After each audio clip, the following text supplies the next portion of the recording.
What's good, friends? Welcome into Fantasy Focus Football, presented by Wingstop.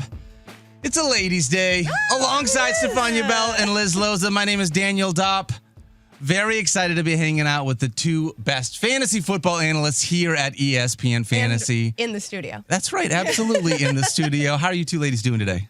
Good. I feel like it's like, ladies who lunch. Oh, I like it. So I'm good like with that. Us, ladies who fantasy. Yeah, because Yes. Daniel, you're just one of us, girl. We're just three Ladies girls who sitting here league. talking and having football. I like this. And we decided to let Liz show up today because Liz played field in the Fantasy Focus Show League and just crushed him Destroyed this him? week. Yeah. So Field, unfortunately, not a part of the show. Well, not unfortunately, we get to have Liz today. He was So on a vacation for the first time since, Ever. April. yeah, gets to breathe for just a minute. So it's going to be a lot of fun, be able to dive into all the things that was Week 12 today. Quick shout out to our friends over at Trophy Smack. Visit TrophySmack.com. Use the promo code FOCUS10 for 10% off your order over there. And hang out in our YouTube chat today. Our buddy Eric Moody always has a good time being able to answer your questions. And if for some reason Eric said in there, Mama Dopp will answer any questions that you have as well. Ask her all the questions that you want. Special shout out to Special Mama shout Dopp. out to Mama One of my Dopp. faves in the chat. What does Mama Dopp make for Thanksgiving? What's her specialty dish? Oh, I know there's pie. Yeah, I know there's going to be there's pie definitely because she pie. does love the pie. She's a big pie person, yeah. So we do. That is a thing. We're a fairly traditional Thanksgiving family. We're just, mashed potatoes and stuffing and turkey and cranberry sauce and nothing special. One tradition that's different. The Lions are not losing on Thanksgiving. There you go. Extra pie for the Lions. I love that. This is already my favorite show. All right. Then let's dive into our Monday morning blitz, breaking down our winners, losers, and what the heck players of the week. And Liz Loza, because you are the guest, I'm going to start with you. Well, I have to give big shout out to Wan'Dale Robinson. Yes. Who, by the way, has been incredible if you picked him up off of waivers, as I know you all did suggest. Actually mentioned him on SportsCenter last week as like a last-minute pickup ahead of the trade deadline, which is this Wednesday, in fact, if you're following the ESPN standard trade.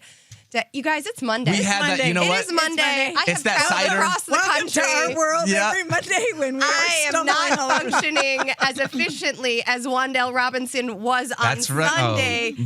He had a absolutely monster game, converted all four. What I appreciated, too, in the first quarter, he was already on fire, Yes. right? Caught 4 balls for over 100 yards and then, managed to pile up the other 56 yards and touchdown. I think he had the touchdown in the first quarter, too. Yep, he did. They ended up with 9 of 14 targets for 156 and a touchdown. That was good for 30 fantasy points. Woo. He also had 28 fantasy points in week 2 at Dallas. So this is not like it's been a minute, but he's been producing consistently. I have to say that I think the play calling in New York has been a little bit more creative. There were some tricky Giants plays. Jameis Winston has been such a vibe, so fantastic. We were worried after Jackson Dart and Cam Scadaboo went out that the vibes would just not be so much. Brian Dable hit the skids, and now we've got Winston not eating dubs, but certainly helping fantasy managers eat dubs via Robinson's Quite production. frankly, no Giants fans in this room, so we're all about the fantasy production That's right. that we're getting out of Yeah. New York. So Yeah, that Wan'Dale Robinson touchdown was a flea flicker that they threw to Jameis Winston that went all the way Because back. why It was, not? Why not? Right? A little bit of Lion's own medicine used against them. That was tough to watch, He but also Wan'Dale entered the smashed. week. This is not a fluke, and that's what I want people to realize. He No. entered the week, the wide receiver 8 in targets, the wide receiver 9 in receptions, and the wide receiver 12 in yards after the catch. So he has been stepping up in a major way since Malik Neighbors obviously exited early in the season, and even with Darius Slayton back in play. Yeah, he is getting a ton of volume, and even though the name recognition doesn't really resonate as much as the production does, you need to be paying attention to him down the stretch because with the volume that he's getting, with either Jackson Dart or Jameis Winston under center, he is someone that you can utilize in your starting And lineup. that defense is so bad. Defensive coordinator fired, actually. That did happen. This morning. So with a bad defense, we love what that means for the offense's volume. Yep. Love it. All right, Stephania, who is your winner of the week? Well, some people might have been upset that Josh Jacobs wasn't able to go yesterday, but if you had Emmanuel Wilson as insurance for that occasion, then you too are a winner, my friends. Because Emmanuel Wilson, there was no dip really from the performance of Josh Jacobs. 26.5 fantasy points for Wilson. RB2 on the week. RB2. I mean, you want the backup to come in and perform capably, but RB2 on the week, I don't think anybody was expecting that. 28 carries, 107 yards, and 2 times in the end zone. 28 carries, Stephania. I know. It's as if they ran the ball. And they basically Packers just gave it to have him. not traditionally run the ball. Oh, yeah. Well, that's what happens when you crush the competition 23-6. I mean, that it did help. The game script helped him. But I think the other thing to note is, the Packers did put Josh Jacobs through some workout before that game, and there was some concern that he was still having enough soreness that he wasn't ready to go. Their next game is on Thursday. Yes, so there's no guarantee, even though Josh Jacobs wants to play, and we talked about this yesterday. It's not just if he's not feeling great, but it's also the swelling. Can he run effectively? You don't want to set up for a secondary injury. And if they had questions about whether Emmanuel Wilson could perform, I think those were answered. So keep an eye out for Thursday as well. And this Thursday, as our friend Matthew always used to say, flying on a short week across the country.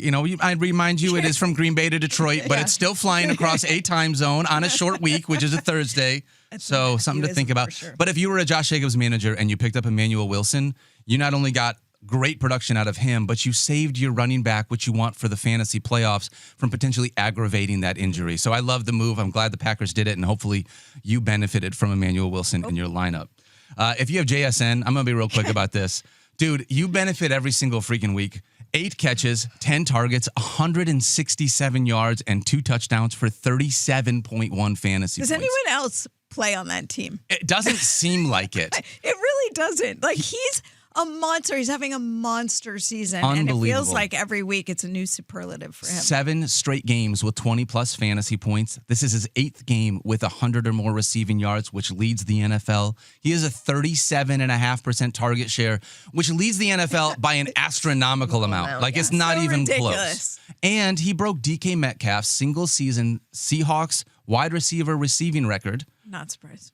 And he did it in 11 games. Yeah. Wow. It is 11 games into the season, and he already broke the single season receiving record for this team. So, like, he gets Minnesota in week 13. A reminder, in week 13, you're going to have 0 teams on a bye. Everybody's back. The full slate of everybody because of Thanksgiving. We couldn't be able to put the NFL couldn't put anyone else on a bye, so you're going to have the full slate of players, but JSN locked in as the wide receiver 1 of fantasy. Isn't it crazy to think that there are some managers who have either Jonathan Taylor or Jahmyr Gibbs and also JSN on their teams? I have a request for Tristan Cockcroft. There we go. The Sultan of Stats. That's right. I want to know at the end of the season how many championship teams had both of those players on it. I have a league with our friend Not Cool Keith and our buddy Field Yates and Tristan H. Cockcroft, in which it's a keeper league. I have both Jonathan Taylor and JSN and Amon-Ra St. Brown. And you're winning. And I am 7-4. But I have the second most points scored, so it's one of those things where I'm going to think that we're going to get there. Asterisk. I know. Everybody loves it. You know what? Just one more thing on JSN. Everyone knows that he's the target. Everyone knows that Sam Darnold's going to him, and it doesn't matter. This is what's perhaps to me the most impressive. So this week will be interesting because Brian Flores' defense. I mean, it'll be fascinating to me to see what happens here. Revenge game, right? Brian Flores, is going to bring the heat. We know that Brian Flores knows that Sam Darnold struggled with the heat down the stretch. I know. Yep. That's why it's going to be a big one. That's my only little caution mark on JSN this week is I wonder if he'll be able to keep it up in week 13. If he does it this week, he and Darnold obviously both have to perform well. It will be impressive. His routes are more crisp than the button downs in every episode of Succession. Yes. Good call. It is just Good call, lovely. Liz. Topical as always. Who's your loser of the week? Let's go negative now. Well, we're talking about Minnesota and Brian Flores. On the other side of the ball, Justin Jefferson continues to underwhelm. Not entirely his fault. Obviously, I think this is tied to J.J. McCarthy. We talked about it on Fantasy Football Now on Sunday. Really struggling against pressure in terms of accuracy. Can't get the ball more than 10 yards downfield. That's not particularly helpful for Jefferson. I thought maybe he'd have a floor of around 12 fantasy points, but in fact, I think he managed 8.8 fantasy points. So he has now managed single-digit fantasy totals in 2 of his last 3 games, caught 4 of 6 for just 48 yards. It was his worst yardage total since week 1 at Chicago, which was McCarthy's debut. So we're not finding anything to look positively towards. And also, they've got the Seahawks, as we just mentioned, in week 13. And the Seahawks have a recorded pressure rate of 37%. That's the second highest. Doesn't seem good for J.J. McCarthy. And have given up, at least entering week 12, had given up 45 completions of 10 or more air yards, which was the 8th fewest. So I would buckle up for some more bumpy ride. So I'm going to jump the line here, Stephania, because my loser is everyone that is attached to a J.J. McCarthy-led offense. I didn't talk about Justin Jefferson when I looked at this, but nobody topped 8.8 fantasy points in week 12. Nobody on the team, period, which is just atrocious. T.J. Hawkinson, unusable at tight end. Hasn't hit 10 fantasy points since J.J. McCarthy took over as the starter. Jordan Addison, here's what he's done since J.J. McCarthy started. 2 for 38. 3 for 35, 2 for 20, and a touchdown. Thank the Lord for that touchdown. And then 0 for 0 this week. Aaron Jones is grasping for flex value because he can still catch the ball a little bit, and he's been efficient as a runner. But everybody, that's attached to this J.J. McCarthy offense, like I hate to put everything on the kid, but his play right now is just not getting it done, and I don't feel any confidence. I'm getting to the point where the guys that I just mentioned, I don't feel comfortable starting any of them.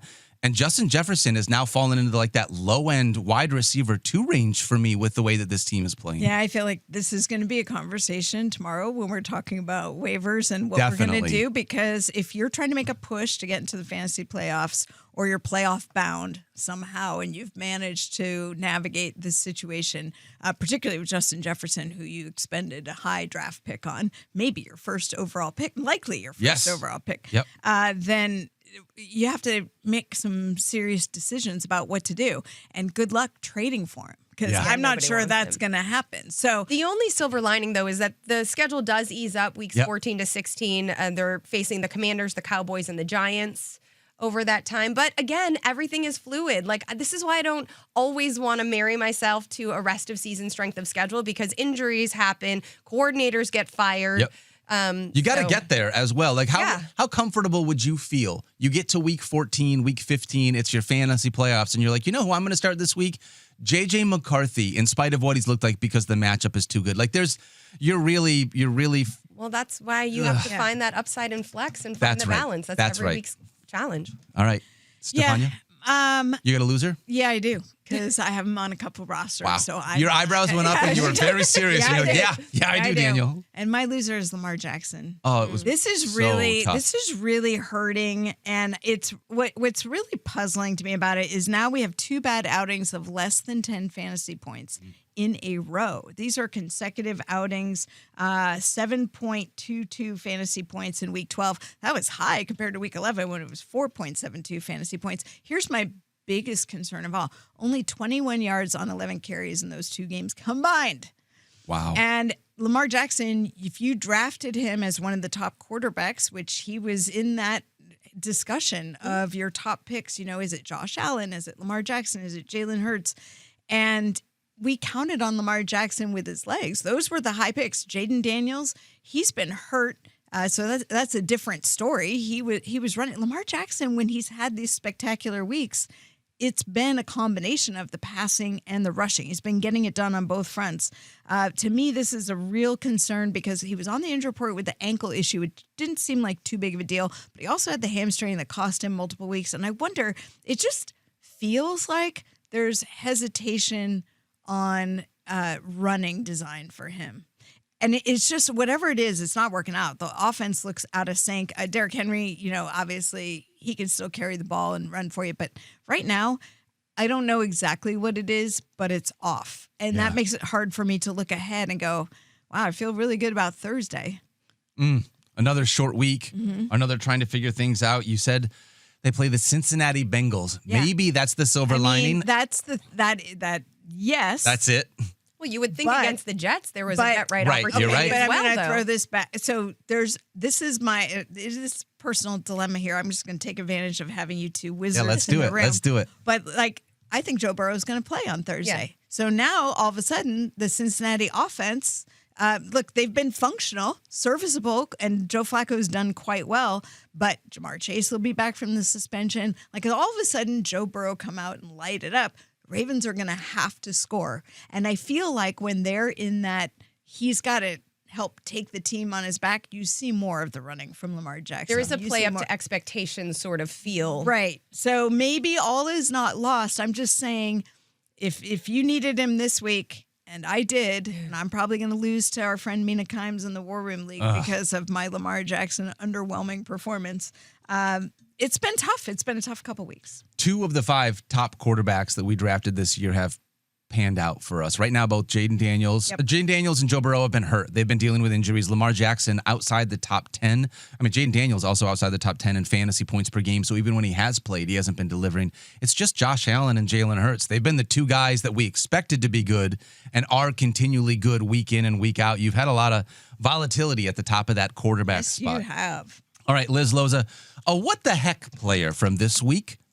I went from being so thankful for Jamison Williams unlocking You and me both. to a what the heck goose egg. I was having flashbacks to week 7. We done this before. I thought we fixed it. We were on FF Now. Yes. Sipping cider, Yes. passing superlatives. Williams got all of mine. And he entered this week with 10 catches, 207 yards, and 2 touchdowns since Dan Campbell took over the play calling duties.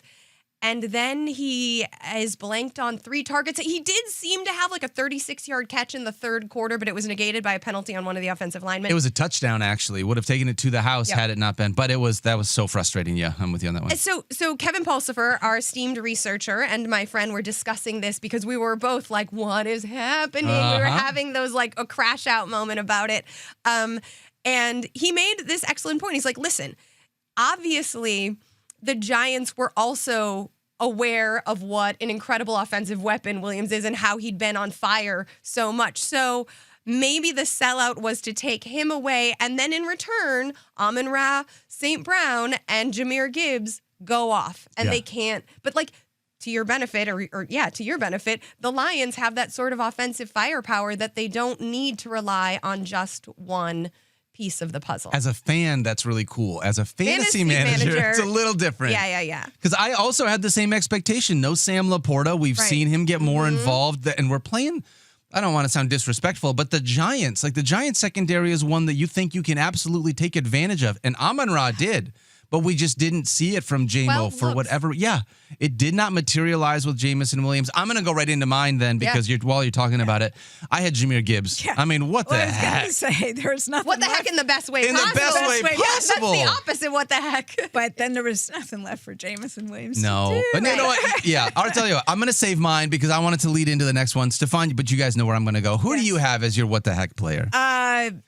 Jameis Winston. Yes. And really because I was mesmerized by this play. If you weren't watching the game, you got to go back and find the highlight of this because it's just fantastic. But he scores a touchdown on a catch and a run. And I don't know what was more impressive, the fact that it was Gunnar Olszewski. I don't even know if I'm pronouncing that right. My apologies. Wide receiver Gunnar Olszewski. Olszewski, I think. Olszewski? Yeah. Olszewski, thank you. Throws a 33, in the air, I don't know what it was. Ended up being a 33-yard touchdown.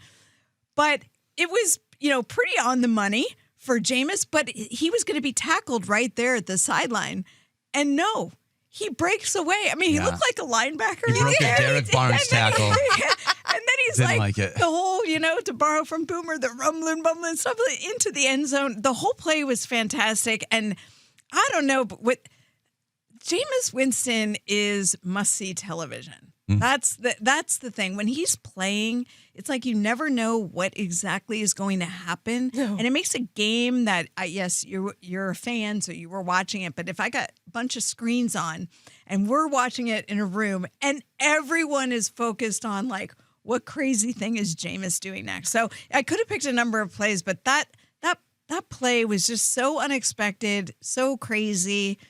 And it energizes the team. And you're right about the vibes. I mean, Scatterbo was the guy who got them all fired up and created. He was like Crash Bandicoot. Yeah. Kim and Jackson Dart together. But Jameis has really taken over that role and provided the enthusiasm around and the handshake between Dart and Jameis at the end. I love it. This team is. It should be. It's Broadway, baby. If you are a Giants fan, I recognize. I have one of my best friends, Scott, is a Giants fan, and he was like, "Listen, I'm at the point where I don't want to win football games, guys. We realize we're not going anywhere, but I'm really pumped about the future that we have with the guys. This was the kind of game as a Giants fan you wanted to see. Jameis Winston delivered some fireworks. You got to see a bunch of talent all over the field with Wan'Dale Robinson doing the stuff that he did. Tyrone Tracy was able to actually look pretty good in this one as well, and so the vibes, it felt like, were really high for the Giants. Even though the Lions got the win, vibes were much lower for Lions fans than they were for Giants fans, even though we got the dub in that one. But I really quickly have to talk about Jahmyr Gibbs, best fantasy game of the season. Not his best fantasy game of the season. Fantasy football's best fantasy game of the season, topping Jonathan Taylor's 49.6. He had 55.4. That is so ridiculous. How'd he do it, you ask? Thank you. 15 carries for 219 yards plus 2 touchdowns and 11 catches for 45 yards and another touchdown. 3 of his last 5 weeks have been straight up week-winning weeks for your squad. Week 7. 36.8 fantasy points. He had over 200 total yards and 2 touchdowns in that game. Week 10, 38.2 fantasy points. He had 170 total yards and 3 touchdowns. And then here in week 12, 55.4 fantasy points with over 250 total yards and 3 touchdowns. 3 of the last 5 weeks, he has scored over 36 fantasy points for your squad. It has been unbelievable. As frustrating as it is, if you have Jameson Williams on your squad, the 2 guys you can count on week in and week out are Amon-Ra St. Brown and Jahmyr Gibbs. And every once in a while, sure, they're going to have a dud. But they are the 2 guys in this team. He just looks different. The gap between him and David Montgomery has never looked wider. And it's not because I think David Montgomery just got bad. I think the offensive line has been impacting it. But you just recognize the breakaway speed, that juice that he has. I mean, Jahmyr is just...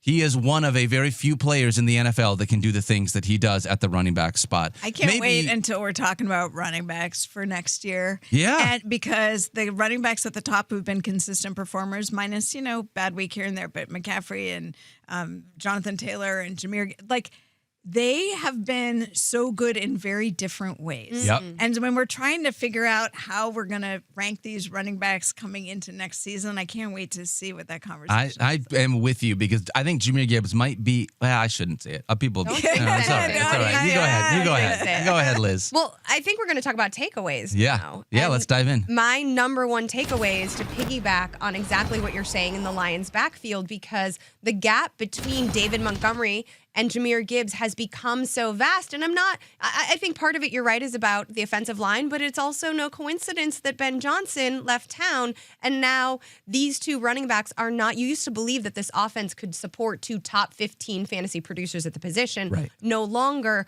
Over the last 2 weeks, Gibbs has recorded 43 touches. Again, this is since Dan Campbell took over. Monty, 15. Yeah.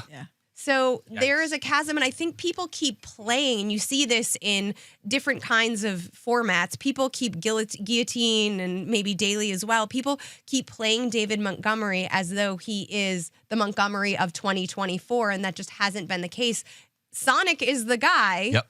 And also, I would like to say, we entered the week being very grateful, as well we should, for Jonathan Taylor's production. But Jahmyr Gibbs, who was drafted ahead of him, back in August, has eclipsed him. I think Gibbs is going to end up as the RB1 at the end of the season, not Jonathan Taylor. Ooh. And while, according to Mike Clay's cheat sheet, Gibbs doesn't have the easiest strength of schedule. It ranks, I believe, 25th. Taylor's ranks 32nd. That's last, y'all. Yeah. Which means it's the hardest. So I am believing that Gibbs will finish the season as Fantasy's RB1. He and is take that spot away from Taylor. coming on strong at the right time, and his offense needs him with the way that they've been playing recently. He has been the safety blanket. When you have 11 catches for 45 yards as a running back, it doesn't mean that you actually have a good offense in that moment, right? Like the offense is not doing great, but you have been a great safety blanket for your quarterback, and as long as he can keep doing that, that's unless fantastic. you're, Christian McCaffrey wrote the script on how to be a pass catcher You're right, running back, you're right. So we'll see. And I think if their offense continues to move forward, I think Matt Forte might take. He was with pretty that, good back in the but day as well. Okay, fine. maybe Marshall Faulk. We should throw it in there too. We can keep going. Meant of this year's running Okay, backs, okay. just to be clear. All right. My Bears fandom just couldn't resist. Yeah. that. We are in first place. Wow. Thank you, Liz. I know. But you know Shot what? across the bow, like a very short You've bow. earned it, though. You are in first place. We're It is not. the ugliest Shout first out place to I you have guys. ever seen, but First place is first Style place. points don't matter. Exactly. Unless about- you're Jameis. You don't get to choose your opponents. All you get to do is beat them. So that's, you're in a good spot. Yeah, I have a running back takeaway, but it's not nearly as positive. Mine is more of a conundrum now. Uh-oh. Has Kyle Monangai taken over the RB1 role in Chicago, or is this a new There's some version stuff of going a on split there. backfield? Yeah. there? And I'll tell you why. The uncertainty, I feel like we're going to have uncertainty week to week now. Now, I didn't initially because DeAndre Swift has been so solid and been explosive continuously despite playing through either a hip or a groin or some kind of soft tissue injury most of the year. He's only missed one game where they actually had to sit him out because it was becoming too problematic for him to go. But he bounced right back when he came back. And I kind of wondered, would the tide start to shift after he had been out? But now we went backwards again as far as Swift fantasy managers are concerned. So yesterday, Monangai snap percentage 56%, Swift 43%. Wow. Rushing attempts, Monangai had 12, Swift had 9. Swift had 1 in the red zone, Monangai had 4 in the red zone. Oof. That's one of the things that concerns me is the scoring opportunity. Maybe they're more for him. Swift also lost a fumble early, I think it was early in the second quarter, and so that may have factored into sort of what they were doing, but he's not had real issues with ball security, so I don't see this being a situation where they're like, sit No. yourself down. Monangai just looked really good yesterday. Doesn't it feel a little bit like that DeAndre Swift is the running back that Ben Johnson settled for? Yes. And not the one he's actually in No, love with? no. It feels like Ben Johnson was on this team when they drafted Jahmyr Gibbs and they already had DeAndre Swift and they traded him to the Bears. Yeah. So Ben Johnson was like, actually, this is a guy I didn't even want. That's what I mean. Yes. He's like, I and now in inherited this Chicago, guy He's again. like, well, I guess I'll settle for him. I get it. I know how he works. but I'm really in love with. That's true, but DeAndre Swift, say what you want, but he's exceeded, I think, the expectations Absolutely. that everybody had for him. And as any good coach, you wouldn't think, well, just because he's not my guy, I'm just going to sit him down No. over here and have this rookie take the lead. But it also wasn't like once Kyle Monangai was in there that he just ran with it, no pun intended, because we did see it flip back towards Swift. Yeah. Even after Monangai had showed himself. So I felt like there would be sort of this balance. Swift would kind of be bulldozer-ish, and Monangai would come in for these explosive opportunities. But after yesterday, I'm a little bit more concerned about what that looks like for my fantasy playoffs. Because this is really what it comes down to. No, you can worry about your Bears and how Bears they're separate. doing, Yeah. and as long I as can they're scoring on the compartmentalize. ground, you Yes. can compartment. But for fantasy purposes, how do I feel about DeAndre Swift on my roster, and am I comfortable starting him? I mean, I think he's still certainly serviceable as an RB2, even if you don't think, he's not RB1 category, but I don't want to see what we saw in Carolina when it was 50-50. Right. That's one of the things I think I will continue to monitor as we get down the stretch, because with Monangai coming on and the Bears playing really well, they probably want to have the running back there that's just playing the best. And I don't want to say like hot hand approach, but when you're leading the NFC North, you're a playoff squad. Like you need to be able to like put your best guys on the field to keep doing what you're doing. So it does kind of feel like we saw it in week 9. Kyle Monangai had 22.8 fantasy points when he had like 175 rushing yards without DeAndre Swift. It's not like the guy isn't good at football. So we may just be seeing a rookie starting to break out at the right time. And that's probably great for a Ben Johnson offense. But maybe for us in fantasy, like you're saying, Stephania, we got to watch what it will mean for our DeAndre Swift shares. I'm going to talk about another running back because I thought Chase Brown was going to have a good game in a different way. Same. I did not expect this. 19 carries for 107 yards on the ground. That was unexpected. 2 catches for 23 yards through the receiving game. I thought we were going to get more of that. That's the whole thing that we talked about on fantasy football now. Yeah. And Mike talked about it on this show where the Patriots have been really stout against stopping running backs on the ground, but they let a lot happen through the receiving game. However, if you look at this, I was surprised when I saw this. Super increased rush efficiency since Joe Flacco took over. Weeks 1 through 5. Chase Brown averaged 2.5 yards per carry. Since Joe Flacco took over in week 6 through 12, he went from 2.5 yards per carry to 5.8 yards per carry. And if you took out the very first game that he played with Joe Flacco while he's trying to get his feet underneath him and understand the offense, he's seeing over 6 yards per touch. Unbelievable from Chase Brown, who started so inefficient. And we thought we did not have a guy that we could count on in fantasy football. 4 straight games, over 15 fantasy points. It feels like we've got our guy back that you can trust in this offense. And now maybe we're going to get Joe Burrow under center with the entire complement of the offense. That's what we wanted when we had Chase Brown as a running back. So don't you love when Daniel has clearly done his homework and he's done, and you see him sit up real straight and he was like, I have a presentation. Yes. Are you ready for the math that I just mathed? It was, and it's useful. Thank you for it. Absolutely. This next week, they're going to get the Ravens, too, which will be a slightly easier matchup. If you look season long, it looks like a lot easier matchup. That never used to be. Yeah. No. You're talking about the Ravens defense. We're like, it's a slightly easier Last month, they have played a heck of a lot better. So I don't want to say it's going to be as easy, like a super easy matchup, but it will be a little bit easier than the Patriots.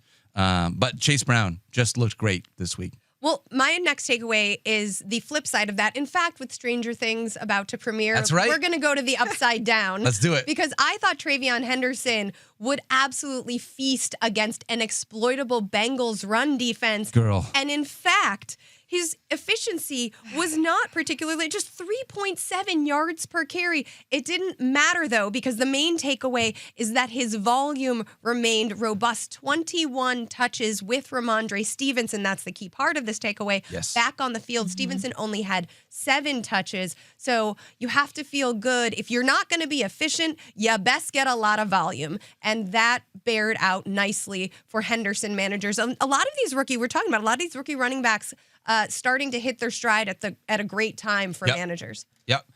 It was, and I want to agree with you on the positivity. Positivity is the volume was there because he had 21 touches for TreVeyon Henderson. It was a poopy diaper performance from both of these guys. Yeah. In this, well, Drake May struggled at the top of the game. And Jared Wilson, rookie offensive lineman, got hurt. He left, and anytime you lose an offensive lineman, that impacts it. But this is the worst game that a team of running backs has had against the Cincinnati Bengals this year. They have given up, the Patriots, at least 18 fantasy points to a running back since week 3. The Bengals. The Patriots. Sorry, yes, the Bengals. Sorry, the Bengals have given up at least 18 fantasy points to a running back in every single week since week 3 until you get to this week, where TreVeyon Henderson, like you said, gets 21 touches and comes away with 11.1 fantasy points. I was just disappointed because I really thought I still trusted Ramondre in this one too. Because we talked about how you could play both running backs against the Bengals. Because as I look back at this, week 5, Monty and Jahmyr Gibbs both had over 16.5 fantasy points.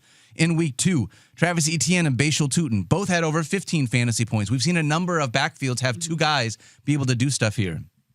Instead, it was 11.1 and 2 fantasy points. So I was very disappointed, but I love where Liz took it. And I'm going to live there, which is the silver lining of TreVeyon Henderson had a ton of volume, and it was his show, not the Ramondre Stevenson backfield that we saw this week. He also has a chance to redeem himself in another soft matchup against the Giants. Yes. Coming week, the Giants have allowed the second most fantasy points to running backs and 5.9 yards per carry to opposing rushers. Didn't they just give up 200-some yards on the ground? Yeah. I mean, it is inflated. I don't think we need to a little bit belabor that Yes, point. okay. And whoever the new defensive coordinator is, I don't think it's going to change that much. Agreed. That rapidly. Yeah. Although it is a Monday night game, so they get maybe an extra day. They're not playing on Thursday.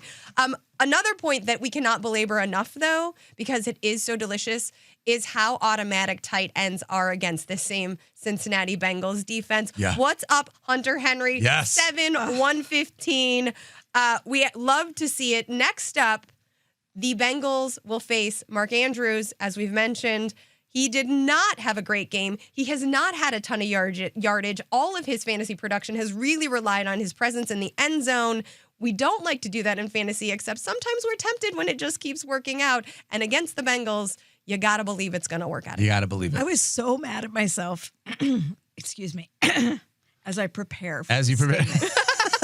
I was so mad at myself for not putting Hunter Henry in my daily fantasy. I sat there watching. I was like, you know this. Mm-hmm. You know that the tight ends perform well against him, but Hunter Henry's been kind of quiet. I mean, he's been kind of consistent and yet not splashy. Right. And then yesterday, I'm watching him rack up the points going, Stephania, You knew this. You knew this. You It's knew. like sometimes when you think you know something, you're like, nah, they all know. Like Cincinnati knows that they're not great against tight ends, so they're going to key in on the tight. No, didn't work that way. Bengals have allowed 13 touchdowns to the position. That is the most. The second most is 7. We So, haven't like, even played half as 13 many. weeks. If I start Mark Andrews on Thursday and I get 3 A goose points, egg? I'm going to be so Isaiah mad. That's it. Likely. You're going to see Yes. Isaiah Likely is going to Yes. score. Well, I feel like we've talked a lot about the Patriots, so I'm going to go to Let's move somebody on. who is a former Patriot, Ooh. and that's Jacoby Myers. Yes, My Stephania, next takeaway yes. was, at first I was like, Jacoby Myers is Trevor Lawrence's new number 1 wide receiver. And then a few minutes later, I was like, or is it Parker Washington? Yeah. Because now I can't decide who's the favorite. I'll tell you why. When you look at the stats, Parker Washington was 5 for 71 and a touchdown, Yep. 7 targets. Love that. Jacoby Myers was 4 for 50 and a touchdown on 6 targets. So I think what impressed me right away with Myers, I can't let that, we want someone who can catch passes comment disappear. And that's why they brought Jacoby Myers in, who has great hands and never drops. And he made that catch in the end zone. And then did you see him fall back in the celebration? I'm like, there's a love fest between these two. But then Parker Washington just sort of quietly got similar volume, made a couple great plays. So I don't know which one's I think they're vying for the attention from Trevor Lawrence. But I will tell you that Brian Thomas Jr. Is not going to get it back when he comes back. Doesn't feel like it.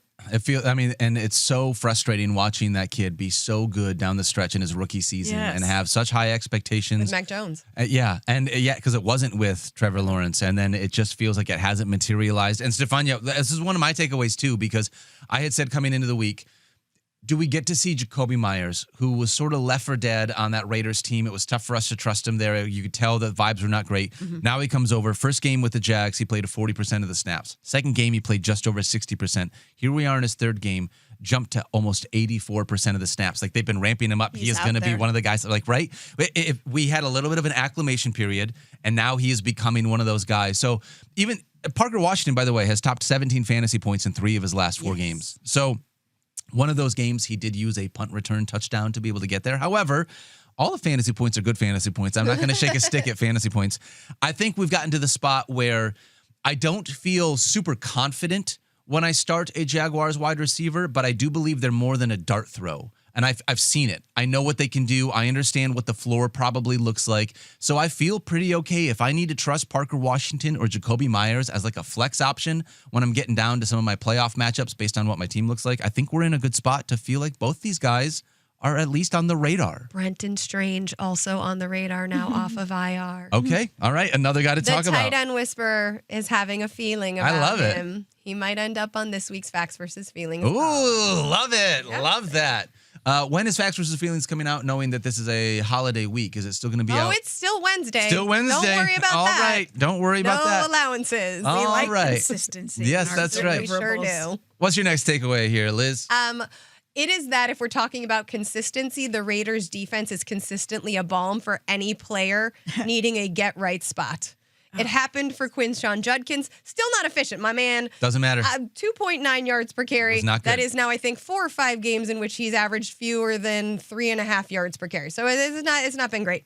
However, he did find the end zone twice, and the Raiders entered the week allowing the 5th most rushing scores. Yeah. Next up, your 49ers. Maybe we get a Brian Robinson touchdown. I don't want to tempt any sort of fate, but that could be. I mean, we already assume Christian McCaffrey's going to get. Yeah, he's going to get 2 touchdowns. Maybe also So Brian Robinson. That's what I mean. Yes. In addition to, you're having the mashed potatoes and also the yams. Yes. We need 2 kinds of potatoes against the Raiders. Are And yams just sweet potatoes, or is it a separate thing? Is it just another name for a sweet potato? I believe. This has been one of my lifelong questions. I'm embarrassed to say I don't know the answer. All right. You know what? Sure YouTube chat can probably help us out. I bet Mama Dopp knows it right Yes. now. Because it's they're the same. They're both root vegetables, and it's like a yam and a sweet potato. They got to be the same family. You'd think they're at least cousins, maybe siblings. I know it's Somebody help us probably out. sacrilege that I don't. I really know like the answer a off of- sweet potato. They have good nutritional value. They do. Right. Do I mean, you you put don't put copious amounts of marshmallows on butter them. and marshmallows and Brown brown sugar? sugar? Yes. I also love sweet potatoes, Liz. Of course. Exactly. Uh, you know what? While we're on that, sweet potatoes are brown and orange. Oh, so I'm going to talk about the Browns. Okay. You know what? Good for you, Shedeur Sanders. Honestly. Honestly, you know what? I had the feels for this kid yesterday. He gets the start. He gets the win. Uh-huh. I mean, he gets the win. Mm-hmm. Nobody. Tell me anybody who's picking the Browns to win that game. Nope. And we all, I'll raise my hand. I mean, I had such low expectations for Shedeur as the starting quarterback. We all, and I didn't want to go as far as taking a shot, but we all felt like this was a situation in which he is not probably going to look great. The team isn't going to look great. And coming out with a dub in your first game as a rookie, Stephania. Listen, maybe don't run the ball, Shedeur, Well- for negative yards. But no, I thought, listen, it's raw, but he had a couple balls that he delivered. A couple big throws. Perfectly, a couple big throws down Yeah. the field. And I found myself asking, this was really my takeaway, who are these Browns? And what should we do with them? Because now we've got Shedeur, and we don't know what Dylan Gabriel's health is or what the plan is when Dylan Gabriel's fully recovered from the concussion that has kept him out. Sampson stepped up. Yes. Wasn't sure we were going to see that again. Myles Garrett stud as usual, which is always igniting the defense. But look at Dylan Sampson, 7 carries, 23 yards, and 2 catches for almost 60 yards there and a score. So I found myself asking that question, who are these Browns and what do we make of them going forward? And I don't know that that's answerable today, but it's something to think about. And good on you, Shedeur. I'm not saying that he didn't participate in the making of the narrative. I think there's a collective out there, but I was rooting for him to have a good day. Yeah. And he did. Agreed. Hold on. One thing. Yeah. 2 things. Shedeur Sanders had a better game than J.J. McCarthy. Blah. Just going to leave that there. Ugh. The Raiders don't get the 49ers next week. They get the Los Angeles Chargers. I Yes. was a little confused, They but get, I was like, I'm the not Browns sure I know have the Browns have Browns the have. 49ers, Okay. and I got it confused. Yeah. Just to clarify, the Raiders, if we're looking for a balm, also what a great balm for the Chargers, who struggled ahead of their bye, and maybe if Omari and Hampton can get back wouldn't that on the be nice? field, We'll see if we can get some news about I would that. like that Thanksgiving Yes. blessing, but we'll have to watch news. Stephania, you talk about how well Shedeur Sanders did. I mean, as a backup, for all things considered. First start. For a start, I want to talk about another backup. And is there a chance that Michael Wilson is just the new, better version of Marvin Harrison Jr.? Loved him coming out of Stanford. Bro, this is such a weird, this is such a weird You can call me bro. situation. My son does. Yeah. What is happening? I feel like the universe / Jacoby Brissett is sort of trying to tell us that Michael Wilson is sort of a thing. I thought you were going Jacoby Brissett because I was just going to say We are my in the hat's upside off to down. him. Well, so here's the thing. Michael Wilson last week, 15 receptions on 18 targets for 185 yards, 33.5 fantasy points. This week, also no Marvin Harrison Jr. 10 catches on 15 targets for another 118 yards and 21.8 fantasy points. This is the best 2-game stretch of Wilson's career, and Marvin Harrison Jr. in his short career has never had 2 games back-to-back like this. We have not seen this kind of volume for a pass catcher in this Cardinals offense in a minute, unless your name is Trey McBride. It makes me wonder.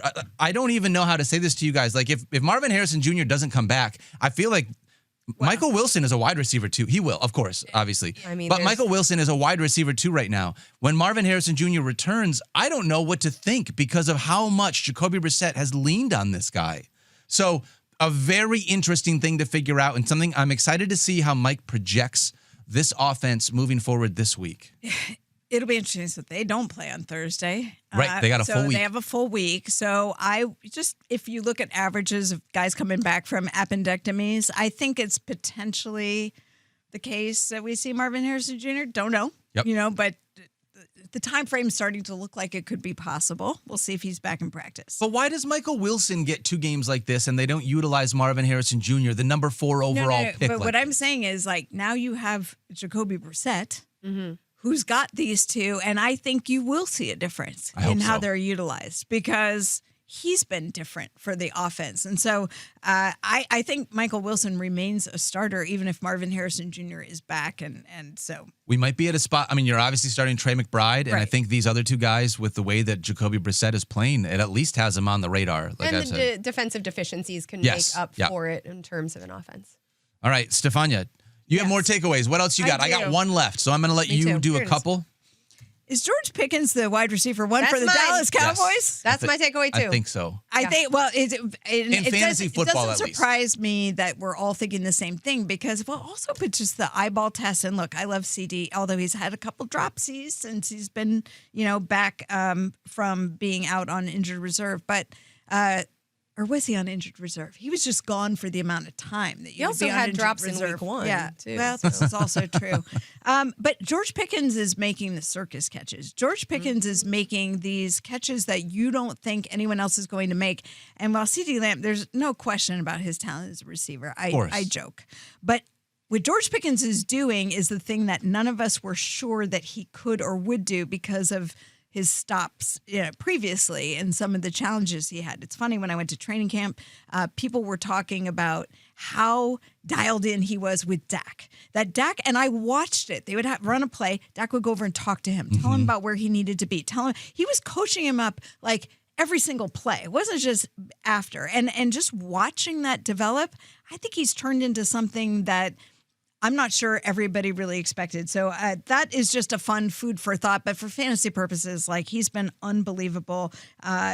Really multiple weeks in a row. And I had a kind of a dovetailed topic with this, which is Dak Prescott the best value quarterback from redraft leagues outside of Drake May, where Dak was familiar. Yes. Drake May was unknown. Yes. To a degree, because we didn't know what it was going to look like with this whole package with Vrabel and all of that. But Dak Prescott, I think, just got shoved under the rug as middling quarterback. This guy came off a major hamstring repair, missed half the season last year. People just kind of forgot about him. He's been phenomenal for fantasy purposes. And I think as good as he's been, are you going to trust him in the playoffs? Because our upcoming schedule is Chiefs on Thanksgiving, then at the Lions, Vikings, Chargers, and at the Commanders. You could do worse with a quarterback for your fantasy playoffs. Yeah. I love Dak, and he was one of the guys because I wasn't very big into the running game. Got that one wrong. Javonte Williams proved to me that I didn't know what I was talking about. But I was all in because I thought the defense was going to be bad. And we've seen Dak play at a legitimate MVP level in this league before. And now that you added in not only the CeeDee Lamb thing, you gave Jake Ferguson the bag, but now you bring in George Pickens. Feels like all the things sort of aligned there. It's a one-year deal for Pickens. We need to, because it'll be interesting. That's 1 year to see what sort of capital he'll command. He entered the week averaging 3 more fantasy points per week than CeeDee Lamb, and has now managed 29 fantasy points in back-to-back weeks, one against the Raiders and now against a much tougher matchup against the Eagles. All right, Stephania, give me your last takeaway here. Yeah, this is really hard for me because we all know that I'm a diehard 49ers fan, so giving the Rams any sort of love is just brutal. But I decided this is Matthew Stafford's world, and we're just living in it. This guy is having so much fun. Quarterback 5 through the week, 22.92 fantasy points. Only 1 week, week 6, against the Ravens, when they were at the Ravens, that he had single-digit fantasy points. And since then, more than 22 fantasy points in 4 of his last 5 games. This is the guy who is a statue in the pocket, right? This is the guy who does not add value with his legs. This is the guy who's just lighting it up. And by the way, leading that offense to click all the way around. And probably Matthew Stafford is going to be the runaway MVP of the league. I just can't believe how good he looks. And I do remember everyone complaining at the preseason, his back, and this is going to be an issue. And I I said he's going to be fine, but I didn't expect this. And on top of that, he's got Davante Adams, who to me is the next guy living his best life, because here he's 32 years old and he's just scoring like bananas. He is his game is perfectly matched at his age for what he is doing. He's a short yardage separation guy with great feet in the end zone. And Matthew Stafford and he have cooked up this relationship where Davante Adams is putting up massive fantasy points. 5 catches yesterday, only 62 yards, but 2 touchdowns. And that's not a fluke. This is what he is doing. He is like, look for me in the red zone. That's where Puka Nacua all over the rest of the field. Yep. Davante's like, let the young kid do that. You can have that. Absolutely. And I will take those short yardage plays and score, and he's looking for there. It's unreal. No, I'm totally with you, Stephania. As much as I don't want to say it, Sean McVay is running this offense, and Matthew Stafford, extremely well, utilizing the pieces that they have the way that it feels like they should be used at this point in their career, because they have both been awesome. By the way, Matthew Stafford is quarterback 69 in rushing yards with -9 on the season. Okay. So I just wanted to say, of all the things, he is good at everything except for that one thing. I got to bring him back down to earth just a little bit on the rushing yards. I want to give one quick shout out to Cam Ward, by the way.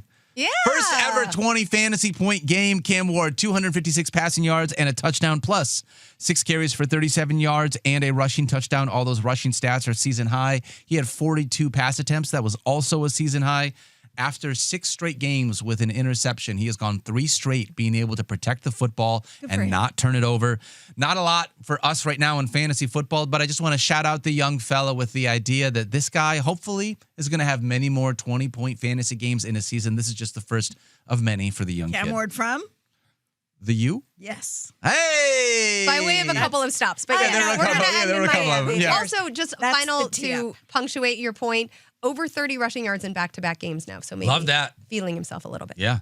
Hey, do you think that DJ Moore is feeling himself right now, or you still feel like, if we're talking about some studs and duds, he came on in a major way this week, but do you believe that this is consistency is not the word I would utilize for the Bears passing offense? Do you think that DJ Moore is a trustworthy option, or do you think that this is just another one of those weeks where it was just a DJ Moore week this week? That. Okay. Yes. Well, it was a DJ Moore week that if you trusted him, you got 23.4 fantasy points. Feels like it's a lot of back and forth right now. Same with the Eagles, honestly, where is it going to be an A.J. Brown week? Is it going to be a Devonta Smith week? Is it going to be a Dallas Goedert week?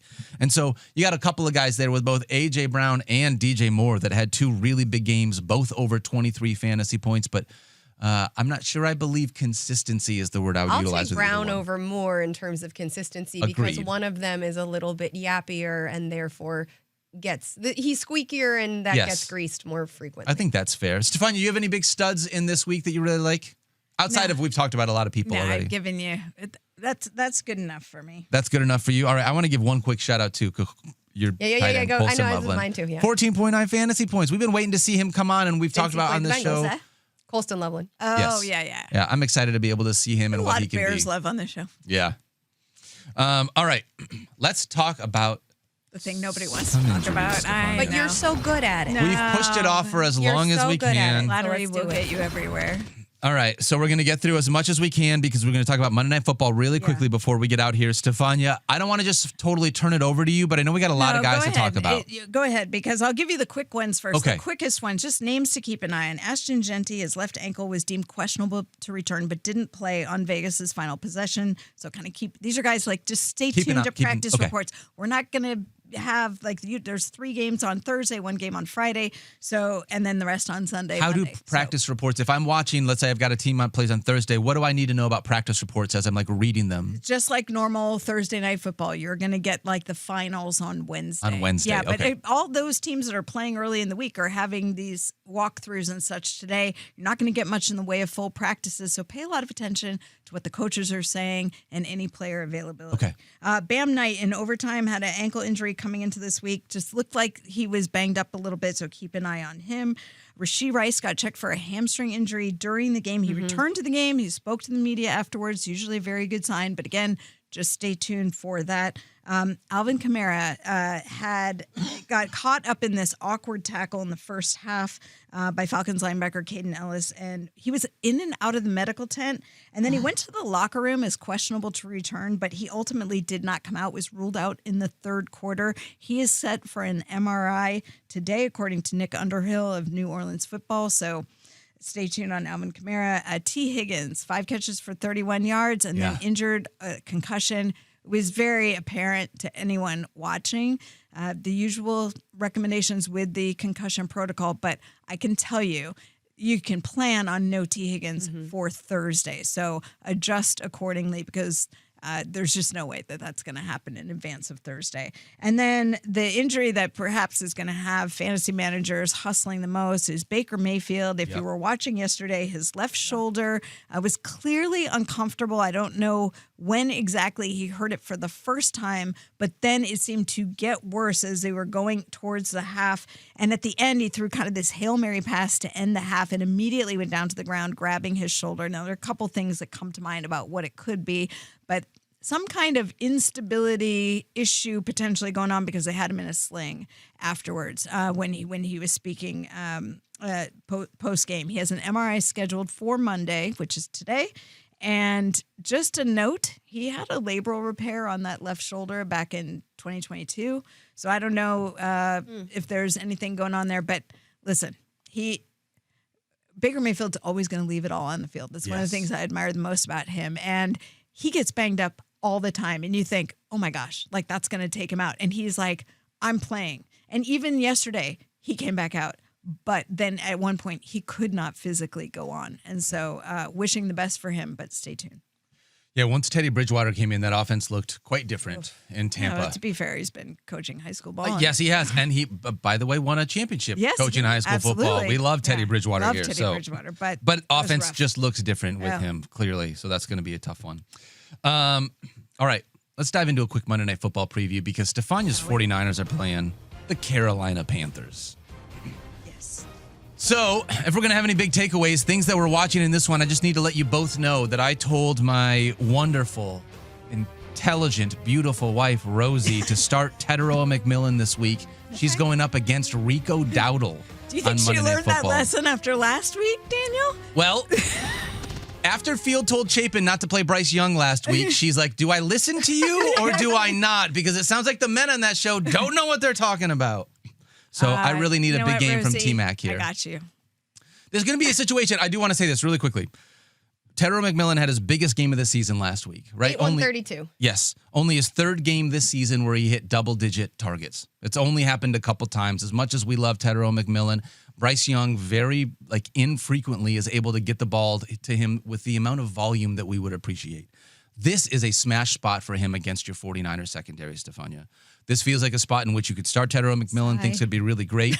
The next 2 weeks after this game are going to be really tough because you've got a bye and then you play the Rams, which is basically 2 unusable weeks for your wide receiver. I get it. You may have to start them when you play the Rams, but I don't want to start somebody against them. So if you've got Teteroa McMillan, this is the week in which you're like, okay, I hope I get one more big game before I lose him for 2 weeks here. So that's kind of one thing that I'm watching, not just because I'm a husband who told his wife to play Teteroa McMillan, but also because I love T-Mac and I want to see him keep getting better here in his rookie season. Take full advantage. The 49ers have allowed the most fantasy points to opposing wide receivers over the last 4 weeks. Thank you. So it would seem as though momentum is on Liz his also side. told Rosie to start Teteroa McMillan? I will co-sign on that. Thank you. I'm keeping an eye on Brock Purdy.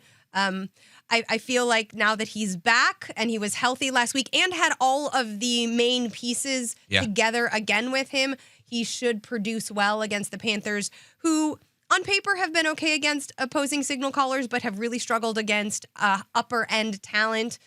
Dak Prescott, Josh Allen, Drake May, even Tua Tagovailoa, I believe, managed 22 fantasy points when facing the Panthers. Yeah. So I'd expect a big game from Brock Purdy. I really hope it's true, especially as we look for insurance. Maybe, people had him on the IR or weren't using him, but I know I, in a league, need him where Bo Nix is my other quarterback, and so I'm really hoping now that there is an ascent from Purdy late in the season. Well, I think a lot of fantasy managers, with a Monday Night Miracle, if you got CMC playing, you already feel good because it's CMC. But if you have any of the pass catchers, having Brock Purdy back has got to make you feel good about this one, Stephania. Yeah, well, so I have several things that I'm watching for. I figured I would go last. I'm sure you do. Because, I do. So to your point, it was like coming off the feel-good performance last week. Yep. Can we expect the Panthers to take advantage of the weakened 49ers defense?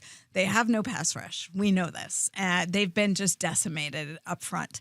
And so Bryce Young should have lots of time to make decisions, and then the secondary has sort of been up and down, and I feel like the stress has been on them more because there is no pass rush, and so it'll be interesting to see how they handle that against the Panthers.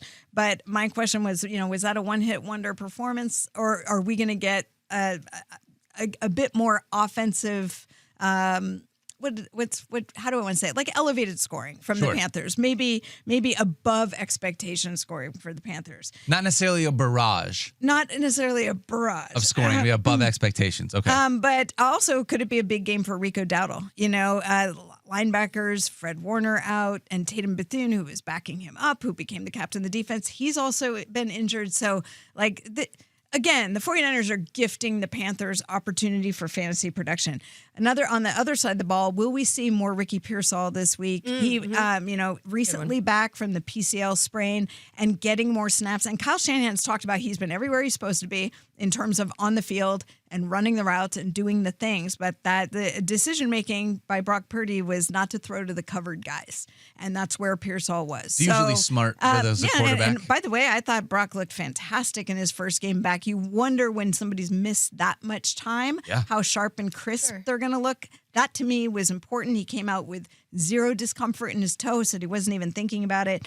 And then my other question is, can the 49ers win simply by running a high-octane offense and trying to outscore their opponents? Because that's really the game that they have to play going forward. And I think that they will. Well, the spread is 7 points in the 49ers favored. Over-under is 49.5, so we should get some good fireworks here. 49.5. Yo, look at that. I love it. Stephania, who are you taking in this one? I have no idea. I'm taking the 49ers. 49ers. Would you by any chance take the Panthers, Liz, or are you also going to go with the 49ers? All right. I will also go with the 49ers. I think the Panthers could cover. Cover the spread, but probably not win outright. No, not outright. I'm not taking a money line. No. I don't think so. We want lots of fantasy production in this. Let's go. Christian McCaffrey. I mean, I think if you are really throwing a dart, you could go Brian Robinson Jr. because McCaffrey's been so productive early. They've been letting Brian Robinson Jr. take the ball more late. Yep. So if I'm not looking for double-digit fantasy points, but he could get in the end zone. I like it. I'm really reluctant to close out the show. I'm having so much fun with you two ladies. I am going to be sad when you're gone. Liz, you're going to be back sometime next month, though, in December to do all this again, right? Yep, week 16, I believe. All right, so we got one more, which will be great. Thanks you so much to everybody for hanging out with us. Today's show was presented by Wingstop. Make sure you follow Liz Loza at Liz Loza _FF. That's right. Nailed it. At Stephania _ESPN if you want to follow her everywhere on social media as well. Don't forget to love each other and be kind to yourself, you guys. You deserve it. Have fun watching Monday Night Football, and we'll see you back here on Tuesday morning. See ya. Happy Thanksgiving. You're in the 06010.